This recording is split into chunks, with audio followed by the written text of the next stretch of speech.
الله أكبر الله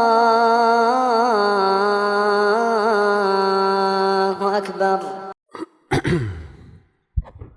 السلام علیکم ورحمۃ اللہ وبرکاتہ. الحمد للہ والصلاة والسلام علی رسول اللہ وعلی آلہ وصحبہ ومن والاه. اما بعد فاعوذ باللہ من الشیطان الرجیم. وَلَهُنَّ مِثْلُ الَّذِي عَلَيْهِنَّ بِالْمَعْرُوفِ وَلِلرِّجَالِ عَلَيْهِنَّ دَرَجَةٌ وَاللَّهُ عَزِيزٌ حَكِيمٌ. محترم حضرات اور قابل احترام اسلامی ماؤں اور بہنوں، جیسا کہ آپ لوگ جانتے ہیں کہ کس ٹاپک پر اور کس موضوع پر ہماری اپنی یہ محفل آج کی منعقد ہوئی ہے، تو الحمدللہ یہ اللہ رب العالمین کی توفیق ہی ہے کہ ہمارے اپنے ایک عزیز جن کی بہت عنقریب شادی ہونے جا رہی ہے، تو اسی مناسبت سے یہ پروگرام آج کا منعقد کیا گیا. اور جیسے کہ ابھی آپ لوگوں نے ملیشیا کے رواج کے بارے میں سنا کہ وہاں عنقریب ہونے والے جتنے بھی شادیوں کے دولہا اور دلہن ہوتے ہیں ان سب کو جمع کر کے کاؤنسلنگ کا انتظام کیا جاتا ہے. تو ہماری بھی اپنی خواہش رہی کہ قریب میں ہونے والی جتنی شادیاں تو سبھی دولہا اور دلہن اور ان کے گھر والوں کو دعوت دی جائے اور ان کو کچھ باتیں شادی بیاہ کے تعلق سے اسلام ہمیں کیا آداب بتاتا ہے، کیا احکام بتاتا ہے اس کے شادی بیاہ کے تعلق سے، تو یہ کچھ بتانا یہ ہماری اپنی خواہش تھی. لیکن بہرحال وقت کم ہونے کی وجہ سے یہ صحیح طریقے سے انجام نہیں پایا. لیکن پھر بھی الحمدللہ اللہ تعالیٰ کا شکر ہے کہ آج یہ پروگرام ہمارا اپنا منعقد ہوا ہے، جس میں ابھی آپ لوگوں نے بنیادی طور پر شادی ہمارے اپنے دین اسلام کی ایک بہت بڑی خوبی یہ جو نا آپ نے معلوم کیا. کیونکہ اللہ رب العالمین جو ہمارا اپنا پروردگار ہے اسے اچھی طرح سے معلوم ہے کہ ایک انسان کو کیا کیا چیزیں ضرورت کی ہیں اس کی. بول کے تو یہ جنسی خواہش کی تکمیل، اللہ تعالیٰ نے انسانوں کو دو جنس جو بنایا، مرد اور عورت،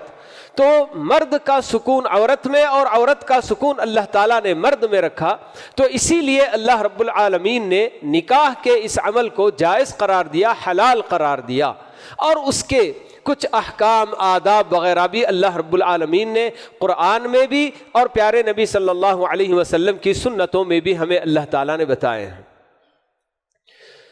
تو حضرات و خواتین،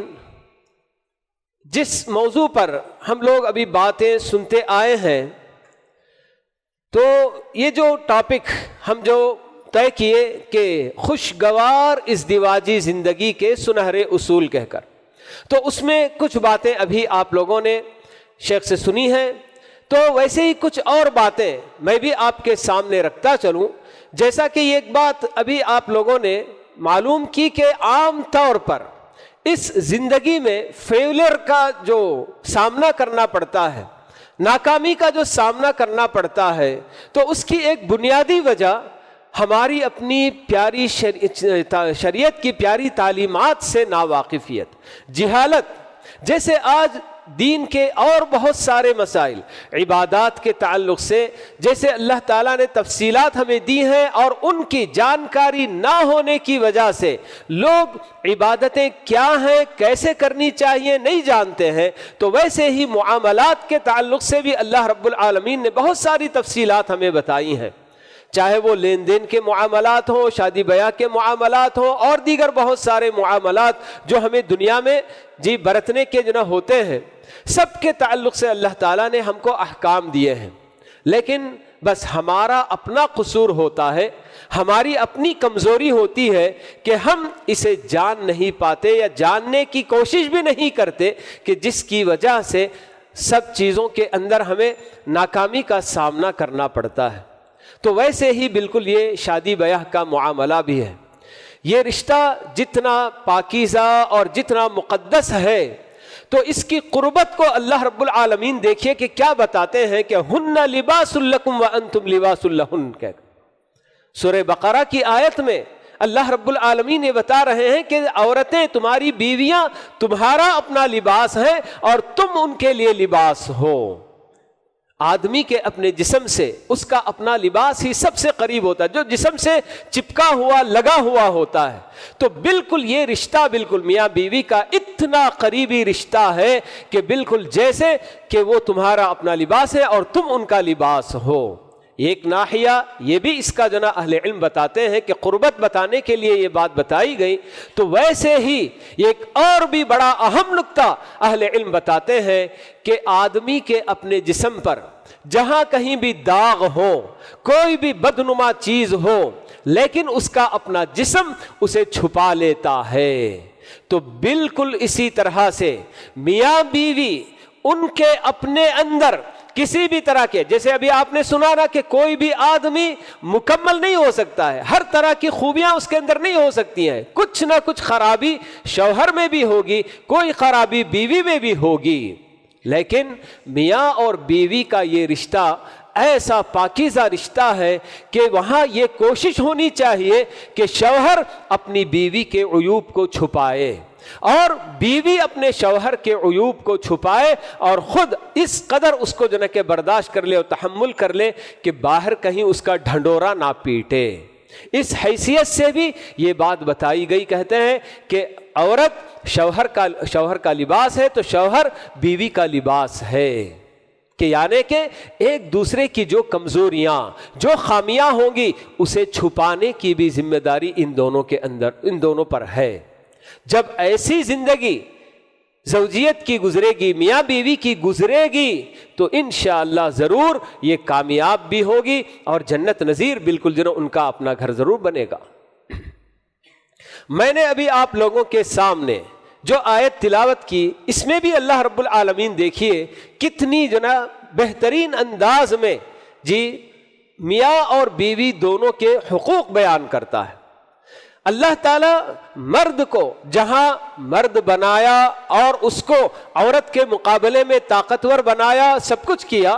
لیکن اس کے باوجود اللہ تعالیٰ مرد کو بھی یہ جو تعلیم دے رہے ہیں کہ عورت کے اوپر تمہارے لیے کچھ حقوق جیسے ہوتے ہیں تو ویسے ہی کہ عورتوں پر جس طرح کے تمہارے لیے حقوق ہوتے ہیں تو ویسے ہی تمہارے اوپر تمہاری اپنی بیوی کے بھی کچھ حقوق ہوتے ہیں، انہیں فراموش نہیں کرنا. زوج اور زوجہ، میاں اور بیوی، ہر ایک کے اوپر اس بندھن میں بندھ جانے کے بعد کچھ حقوق دونوں کے اوپر عائد ہوتے ہیں کہ ان حقوق کو کما حقہ آدمی سمجھ لے، جان لے، پہچان لے اور اسے اگر جو کہ امپلیمنٹ کرے اپنی زندگی میں برابر اس کو نافذ کرے تو پھر انشاءاللہ بہت سارے پرابلمز آدمی کے جو نا ختم ہوتے چلے جائیں گے. عام طور پر ان حقوق کو نہ جاننا اور ان کی ادائیگی میں کوتاہی کرنا یہ بھی عام طور پر سبب بنتا ہے ازدواجی زندگی کے خاتمے کا. تو اس لیے شوہر کو شوہر بننے سے پہلے جانکاری حاصل کر لینی چاہیے کہ میرے اپنے اوپر آنے والی میری بیوی کے لیے اللہ تعالیٰ کیا کیا حقوق عائد کرتے ہیں. اور ویسے ہی کسی بھی بیوی کو بیوی بننے سے پہلے اس کی جانکاری ہونی چاہیے کہ میں جس کی بیوی بن کر جا رہی ہوں تو اس کے مجھ پر کیا کیا حقوق عائد ہوتے ہیں، یہ جانکاری بہت ضروری ہوتی ہے. تو اللہ تعالیٰ نے بتایا کہ وَلَهُنَّ مِثْلُ الَّذِي عَلَيْهِنَّ بِالْمَعْرُوفِ، کہ عورتوں کے لیے بھی بالکل اسی طرح کے حقوق ہیں جیسا کہ ان کے اوپر شوہروں کے حقوق ہوتے ہیں بالکل معروف طریقے سے. تو جو حقوق اللہ تعالیٰ شوہر اور بیوی کے بتاتے ہیں ان میں ایک حق جو کہ بالکل مشترک دونوں کے درمیان، تو وہ حق ہے آپس میں ایک دوسرے کے ساتھ سلوک کا حق، معاشرہ بالمعروف، جس کو اللہ تعالیٰ کہتے ہیں وَعَاشِرُوهُنَّ بِالْمَعْرُوفِ، کہ عورتوں کے ساتھ آپ کا اپنا سلوک بالکل بھلے طریقے سے، اچھے طریقے سے، احسن طریقے سے ہونا چاہیے. تو یہ معاشرہ یعنی کہ بالمعروف، کہ اپنے شوہر اپنی بیوی کے ساتھ اور بیوی اپنے شوہر کے ساتھ بہتر طریقے سے پیش آئے، یہ جو نا اللہ تعالیٰ نے دونوں کے اوپر مشترک حق جو نا اللہ تعالیٰ نے عائد کیا ہے. اس کے علاوہ کچھ حقوق جو کہ مرد پر عورت کے لیے اور عورت کے اوپر اپنے جو شوہر کے لیے اللہ تعالیٰ نے بتائے ہیں، تو ان کی بھی ہم کو جو جانکاری ضروری ہے۔ بہرحال چونکہ تفصیل سے کچھ باتیں بتانا نہیں ہے، حقوق کے طور پر شوہر کے اوپر اپنی بیوی کے لیے کچھ مالی حقوق ہوتے ہیں۔ تو مالی حقوق کے اندر اس کو مہر ادا کرنا اور اس کے اپنے اخراجات برداشت کرنا، جی کھانے پینے کے لیے چیزیں فراہم کرنا اور اس کے اپنا لباس فراہم کرنا اور اس کے لیے دوا دارو کا انتظام کرنا، یہ سب شوہر بننے کے بعد اپنی بیوی کے سارے اخراجات شوہر کے اوپر آتے ہیں۔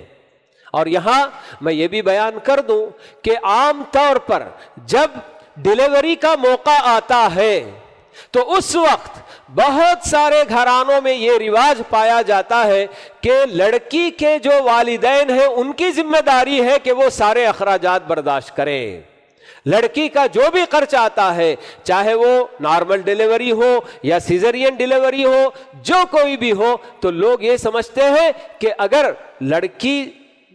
بچہ جن رہی ہے تو اس کی ذمہ داری سب اس کے اپنے ماں باپ پر ہے۔ یہ بہت بڑی بھول ہے۔ حالانکہ بچہ شوہر کا ہے تو شوہر کی اپنی ذمہ داری ہے کہ اس کا بھی سارا انتظام وہی کرے اور سارے اخراجات وہ برداشت کرے۔ لیکن یہ سب ہمارے اپنے معاشرے کے اندر غیروں سے لی گئی رسمیں ہیں اور غیروں کی عادتیں ہیں، جسے ہم لوگ بغل میں دیکھ دیکھ کر قبول کر لیتے ہیں۔ ہندوؤں میں آپ دیکھیں گے کہ لڑکی کے اوپر اور لڑکی کے گھر والوں کے اوپر سارے اخراجات، ساری ذمہ داریاں ڈال کر لڑکے والے بڑے سکون سے رہتے ہیں۔ تو یہی ساری چیزیں ہمارے اپنے معاشرے کے اندر بھی بالکل گھس آئی ہیں اور ہم بھی اسی طرح کے سارے کام کرتے چلے جاتے ہیں۔ تو مالی حقوق میں اللہ تعالیٰ جو بتاتے ہیں تو نان و نفقہ جس کو کہا جاتا ہے تو یہ بھی چیز ہے، اور اسی طرح سے اپنی بیوی کے لیے جو استطاعت کے مطابق گھر وغیرہ فراہم کرنا، رہائش فراہم کرنا۔ ہر آدمی اپنی اپنی جگہ پر جتنی استطاعت ہے، اگر واقعی اس کے اندر یہ استطاعت ہے کہ وہ اپنا خاص اور ذاتی گھر بھی خرید سکتا ہے، لے سکتا ہے تو لے لے، ورنہ کرائے کے مکان میں بھی اپنی بیوی کو لے جا کر رکھ کر اس کے ساتھ زندگی گزارنا چاہے گزارے، کوئی حرج کی بات نہیں۔ اور اگر اس کے اپنے پاس اتنی بھی استطاعت نہیں، اپنے ماں باپ کے ساتھ وہ اپنے اسی گھر میں لے جا کر اپنی بیوی کو رکھنا چاہتا ہے تو وہاں بھی رکھ لے۔ لیکن بہرحال شوہر کی اپنی ذمہ داری ہے کہ جو بیوی بن کر آ رہی ہے تو اس کے لیے آپ رہائش بھی فراہم کریں ملک۔ تو یہ مالی حقوق اللہ تعالیٰ شوہر کے اوپر عائد کرتے ہیں۔ اور اس کے بعد دوسرے اور بھی بہت سارے حقوق جس کے اندر یہی معاشرہ بالمعروف، یعنی کہ معروف طریقے سے پیش آنا، ایسا حسن اخلاق اور ایسی حرکتیں، ایسی باتیں، ایسے کام کہ جس کے ذریعے بندہ اپنی بیوی کا دل جیت سکے۔ جی کوئی بھی نفرت پیدا کرنے والا کوئی عمل، کوئی بات، جی عام طور پر بہت سارے گھرانے جو ٹوٹتے ہیں وہ زبان کی حفاظت نہ کرنے کی وجہ سے ٹوٹ جاتے ہیں۔ زبان کی حفاظت پر ہماری اپنی شریعت میں بہت زیادہ زور دیا گیا ہے۔ جی عام طور پر جیسے کہ کہا جاتا ہے کہ کمان سے نکلا ہوا تیر وہ بھی واپس نہیں آتا، زبان سے نکلی ہوئی بات بھی کبھی واپس نہیں آ سکتی۔ ایک مرتبہ آدمی بول دیا اور اس کی وجہ سے وہ تیر، یعنی کہ جو باتوں کا تیر جو ہوتا ہے تو ایسے دلوں میں جا کر پیوست ہو جاتا ہے کہ کبھی نکلتا بھی نہیں۔ اسی لیے عربی زبان میں بھی بہت ساری اس کے تعلق سے باتیں بتائی جاتی ہیں کہ جو زخم آپ تیر سے، نیزے سے، تلوار سے، چاقو سے لگائیں وہ تو ایک نہ ایک دن مندمل ہو جائے گا، گھاؤ بھر جائے گا۔ لیکن زبان سے نکلا ہوا کوئی کلمہ جو آپ کو تکلیف پہنچا گیا اور آپ کے اندر گھاؤ پیدا کر دیا، آپ کو گھائل کر دیا، وہ کلمہ، وہ بات، تو وہ کبھی بھرتا نہیں زخم۔ تو اس لیے آدمی کو اپنی زبان سنبھال کر استعمال کرنا چاہیے۔ جی جیسے کہ ہمیشہ بڑے لوگ کہتے ہیں کہ پہلے تولو پھر بولو۔ کیوں کہتے ہیں؟ کیونکہ آدمی بے فام کچھ بھی بک دیتا ہے، کچھ بھی اپنی زبان سے نکال دیتا ہے اور وہ سمجھتا ہے کہ بھئی یہ تو بیوی ہے، اس کو میں کچھ بھی بول سکوں گا. نہیں میرے بھائیو، بیوی کا بھی اپنا مقام ہوتا ہے. شوہر کو اس کی اپنی عزت کا بھی خیال کرنا چاہیے کہ اگر شوہر اس کی عزت نہیں کرے گا تو پھر کون دوسرا کرے گا. شوہر کو چاہیے کہ اپنی بیوی کا یعنی کہ احترام کرے، اس کی عزت کرے، تو ویسے ہی بیوی کو بھی ویسے ہی اپنے شوہر کا احترام اور اس کی عزت کرنی ہوگی. لیکن عام طور پر جب یہ دیکھتے ہیں کہ زبان کا استعمال بھونڈے طریقے سے کرتے ہیں، بالکل اس طرح سے جہاں جہالت عام ہوتی ہے وہاں کے لوگوں کو آپ دیکھیں گے کہ گالی گلوچ کی زبان، جی عام طور پر بالکل یعنی کہ بے عزتی کی زبان، جس کے اندر ذرا بھی کوئی احترام نہ ہو، ایسی زبانیں جب استعمال کرتے ہیں تو آنے والی کبھی اس کی عادی بھی نہیں ہوگی. آپ جس کو بیوی بنا کر لائے اس کے اپنے گھر میں کبھی اس طرح کی زبان کا استعمال نہیں ہوتا اور اس کو سب کیا عزت کی نگاہوں سے دیکھنے والے، لیکن آپ اسے لا کر بیوی بنا کر اس طرح کی زبان اس کے ساتھ استعمال کریں گے تو وہ آپ سے متنفر نہیں ہوگی تو کیا ہوگی؟ اس کے دل میں آپ کے خلاف نفرت نہیں بیٹھے گی تو کیا بیٹھے گی؟ تو یہ معاشرہ بالمعروف اللہ تعالیٰ جو بتاتے ہیں کہ اپنی بیویوں کے ساتھ حسن سلوک سے پیش آؤ، تو اس میں آدمی کو اپنی زبان پر قابو رکھنے کے لیے بھی کہا گیا. تو یہ سب باتیں جب آدمی صحیح طریقے سے انجام دیتا ہے تو تب انشاءاللہ اس ازدواجی زندگی بہترین طریقے سے اور اچھے طریقے سے کامیابی کے ساتھ انشاءاللہ آگے بڑھے گی. تو جیسے کہ عام طور پر کہا جاتا ہے کہ شوہر اور بیوی دونوں بالکل کہ ایک گاڑی کے دو پہیے ہیں. یہ ازدواجی زندگی ایک گاڑی ہے جسے دونوں کو مل کر کھینچ کر لے کر جانا ہے. ایسا تو نہیں کہ بس ایک پہیا چلے اور ایک نہ چلے تو گاڑی آگے نہیں بڑھ سکتی ہے. تو بالکل یہ کیا ہے، دونوں کے لیے یہ سب باتیں بتائی جاتی ہیں کہ شوہر کو بھی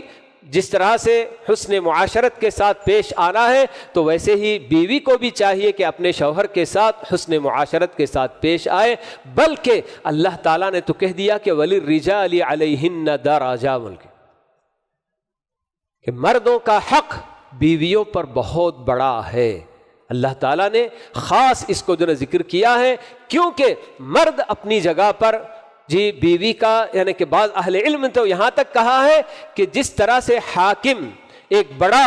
جو اپنی رعایا کی دیکھ بھال کرتا ہے اور ان کے لیے نصیحت کرتا ہے، یہ سب کرتا ہے، تو بالکل اسی طرح سے عورت کے لیے شوہر کا مقام ہوتا ہے کہ وہ اسے احکام بھی دے سکتا ہے، حکم بھی دے سکتا ہے اور اس کو کیا ہے نصیحتیں کرے گا اور اس کی دیکھ بھال کرے گا. سب کچھ ذمہ داری مرد پر ہے. تو اس لیے مرد کا درجہ یقیناً عورت سے کہیں زیادہ اللہ تعالیٰ نے بلند بنایا ہے. تو جس طرح سے شوہر کے اوپر یہ سب حقوق ہوتے ہیں تو ویسے ہی بیوی کے اوپر جو اللہ تعالیٰ نے حقوق عائد کیے ہیں تو ان میں ایک تو سب سے اہم اس کی اطاعت، اپنے شوہر کی اطاعت، کہ جب شوہر معروف کا کوئی بھی حکم دیتا ہے، کوئی کیا گناہ کا یا کوئی معصیت کا حکم نہ دے، کیونکہ ہمیں ایک عام قاعدہ بتا دیا گیا کہ لا طاعت لمخلوق فی معصیت الخالق، کہ اللہ تعالیٰ کی نافرمانی اگر کوئی نافرمانی کا حکم دیتا ہو تو اس کی اطاعت ضروری نہیں ہے، بھلے سے وہ شوہر ہی کیوں نہ ہو. تو جب اچھے کاموں میں، معروف کے کاموں میں جب شوہر حکم دیتا ہے تو بیوی کے اوپر اس حکم کو بجا لانا بھی ضروری ہوتا ہے. اور اسی طرح سے بیوی کے اوپر جو حقوق عائد ہوتے ہیں کہ وہ اپنے آپ کو اپنے شوہر کے حوالے کرے. جب کبھی بھی شوہر اپنی جنسی خواہش پوری کرنا چاہتا ہے تو بلا عذر شرعی کے یا کوئی بہانے وغیرہ نہ بنائے. ہاں ایسے حالات بھی آتے ہیں کہ کبھی عورت کمزور ہوتی ہے یا اس کو کسی طرح کی بیماری، سر کا درد یا کوئی اور بدن میں کچھ بھی ہوتا ہے تو شوہر کو بھی اس معاملے میں خیال کرنا چاہیے کہ اپنی خواہش پوری کرنے کے لیے بیوی چاہے کس حالت سے بھی گزر رہی ہو، میں اپنی خواہش پوری کر کے رہوں گا. یہ بھی شوہر کا کام نہیں ہونا چاہیے. جس طرح سے شوہر اپنی بیوی سے چاہتا ہے تو ویسے ہی اس کی بھی رعایت ہونی چاہیے، اس کا بھی خیال کرنا چاہیے کہ اگر حالات ایسے نہیں ہیں کہ اس کے ساتھ یہ سمبند بنایا جائے، یہ اتنا کام کیا جائے، تو اس کو بھی موقع دینا چاہیے، مہلت دینی چاہیے، اس کی طبیعت کا بھی خیال کرنا چاہیے. جی تو اسی طرح سے جو حق اللہ تعالیٰ بیوی کے اوپر شوہر کے لیے لازم کرتے ہیں تو اس میں سے ایک یہ بھی ہے کہ شوہر کی اجازت کے بغیر شوہر کے گھر سے نہ نکلے. یہ بہت اہم چیز ہے. جی اللہ کے نبی صلی اللہ علیہ وسلم بتاتے ہیں کہ شوہر اگر موجود ہے تو نفل روزہ وغیرہ بھی اس کی اجازت کے بغیر نہ رکھے، کہ کب شوہر کی کیا خواہش ہوگی کیا ہوگا نہیں معلوم، تو اس لیے شوہر کی اجازت لے کر نفل روزہ بھی رکھنا ہے تو رکھے، اور اسی طرح سے اس کے گھر سے اس کی اجازت کے بغیر بالکل نہ نکلے. لیکن کبھی ہمارے اپنے پاس جی یہ معمول تو نہیں ہوتا کہ ہر جوڑا اپنے نئے گھر میں جا کر آباد ہوتا ہے یا مستقل گھر میں، بلکہ ماں باپ کے ساتھ اور جو نا لوگوں کے ساتھ گھروں میں رہا کرتے ہیں. تو شوہر اگر یہ کہہ دیتا ہے کہ ہاں صاحب میں اگر نہ بھی رہوں تو میرے اپنے بڑے ہیں، ماں ہے، باپ ہے، ان کی اجازت سے تم جا سکتی ہو، اور وہ اپنے جو نا کہ ساس سسر وغیرہ سے اجازت لے کر بھی جاتی ہے تو تب بھی کوئی حرج کی بات نہیں ہوگی. لیکن بہرحال یہ اپنی جگہ پر اللہ تعالیٰ نے بیوی کے اوپر لازم کیا ہے کہ شوہر کے گھر سے نکلنا ہو تو شوہر کی اجازت لینی ضروری ہے. اور اسی طرح سے کوئی بھی ایسا آدمی جسے شوہر نہیں چاہتا ہے کہ اس کے گھر میں آئے وہ، تو اس کو شوہر کی اجازت کے بغیر اس کو گھر میں نہیں آنے دینا ہے، چاہے وہ کوئی بھی ہو. ہوتے ہیں صاحب بسا اوقات کچھ ایسی جو نا کیا ہے تلخیاں ہو جاتی ہیں قریبی رشتہ داریوں میں بھی، یہ جیسے کہ شوہر اور بیوی کے بھائی کے درمیان سمجھیے کہ کوئی تلخی ہو گئی. اب وہ شوہر نہیں چاہتا ہے کہ تیرا بھائی میرے گھر پر آئے، تو ایسی صورت میں بیوی اس میں اپنے بھائی کو گھر پر نہیں جمائے گی، نہیں بلائے گی. تو یہ سب بہرحال اللہ تعالیٰ نے کچھ حقوق شوہر کے اوپر عائد کیے ہیں اور کچھ حقوق عورت کے اوپر اللہ تعالیٰ نے عائد کیے ہیں. ان سب چیزوں کو آدمی اچھی طرح سے سمجھ کر، لڑکا بھی اور لڑکی بھی ان سب باتوں کو سمجھ کر جب کام کرتے ہیں تو الحمدللہ اس میں برکت ہوتی ہے. اب میں یہاں ایک اور جو نا اس پر بات کرنا چاہوں گا کہ یہاں ماشاء اللہ سے لڑکے اور لڑکی کے گھر والے بھی موجود ہیں، تو خاص کر ماں باپ کا بہت بڑا رول ہوتا ہے اپنے بچوں کی زندگیاں بنانے میں اور ان کو بچانے میں.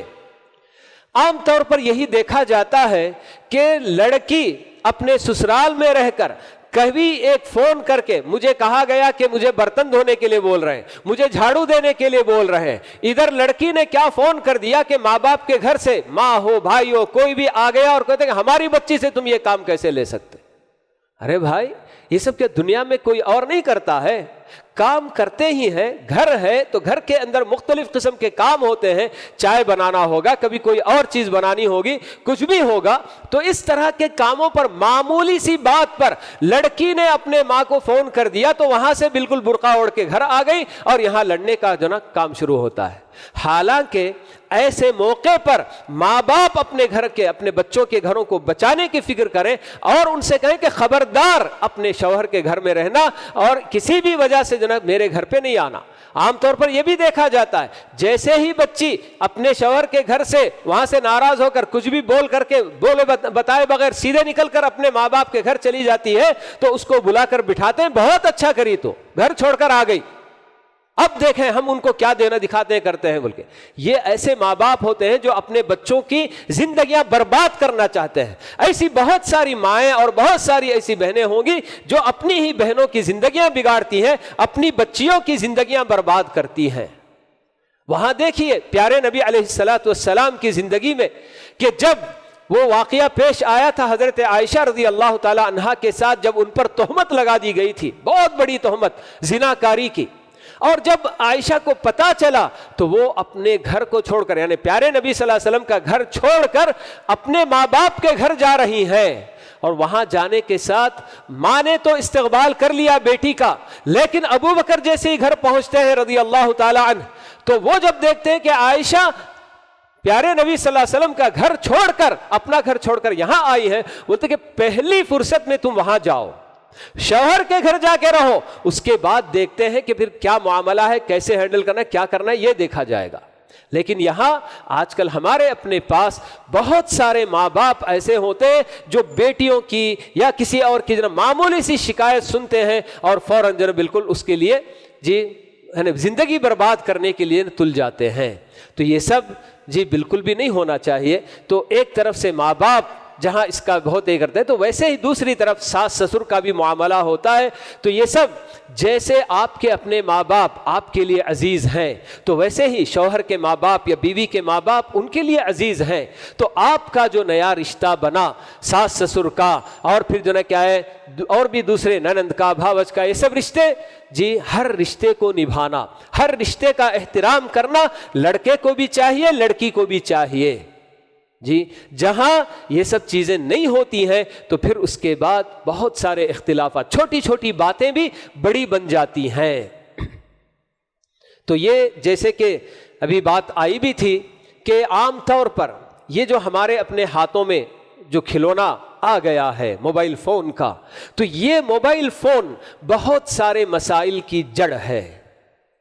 بہت سارے مسائل کی جڑ، خاص کر میاں بیوی کے درمیان. جی جیسے کہ شکوک و شبہات نہیں ہونی چاہیے ان کے درمیان، اعتماد کا جو نا رشتہ ہونا چاہیے. تو یہ موبائل فون بہت بڑا فتنہ بن کر دونوں کے درمیان خلا پیدا کرتا ہے، اور دونوں کے دلوں میں ایک دوسرے کے خلاف بالکل جو نا شکوک و شبہات پیدا کرتا ہے.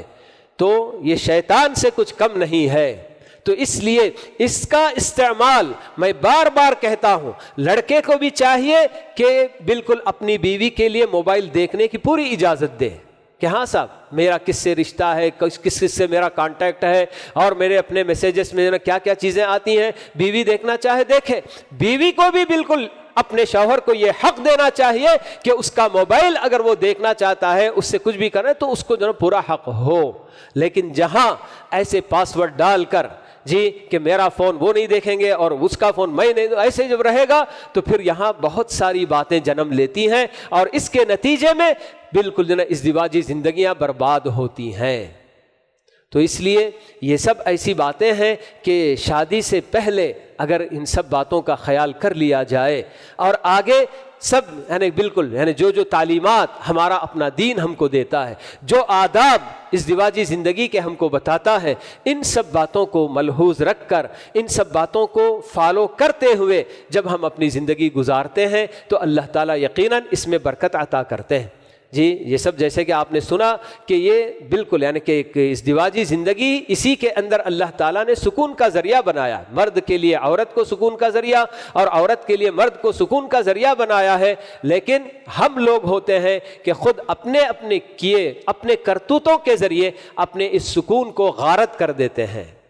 تو اس لیے ان سب باتوں کا خاص خیال رکھ کر ہمیں اپنی زندگی جی گزارنی چاہیے. تو میں الحمدللہ یہی کہوں گا کہ جو بھی جیسے کہ ابھی بات بھی آئی تھی کہ نیا جوڑا جو بننے جا رہا ہے، اللہ تعالیٰ ان کو بھی اور ان جیسے جتنے بھی نئے اس بندھن میں بندھنے والے ہیں، اللہ تعالیٰ ان سب کو نیک توفیق عطا فرمائے، اور جو اسلام اور ہماری اپنی شریعت کے جو احکام اور جو آداب ہیں ان تمام کو سامنے رکھتے ہوئے، ان کا پاس و لحاظ کرتے ہوئے، اور ایک دوسرے کے لیے عزت و احترام کا جذبہ اپنے اندر پیدا کرتے ہوئے زندگی گزارنے کی اللہ تعالیٰ توفیق نصیب فرمائے. اور آج کی یہ محفل الحمدللہ جو منعقد ہوئی ہے، اللہ تعالیٰ اسے ہم سب کے جنم میزان حسنات میں اللہ تعالیٰ اس کو بھی شامل فرمائے. آمین. وآخر دعوانا ان الحمدللہ رب العالمین، وصلی اللہ وسلم علی نبینا محمد وعلی آلہ واصحابہ اجمعین.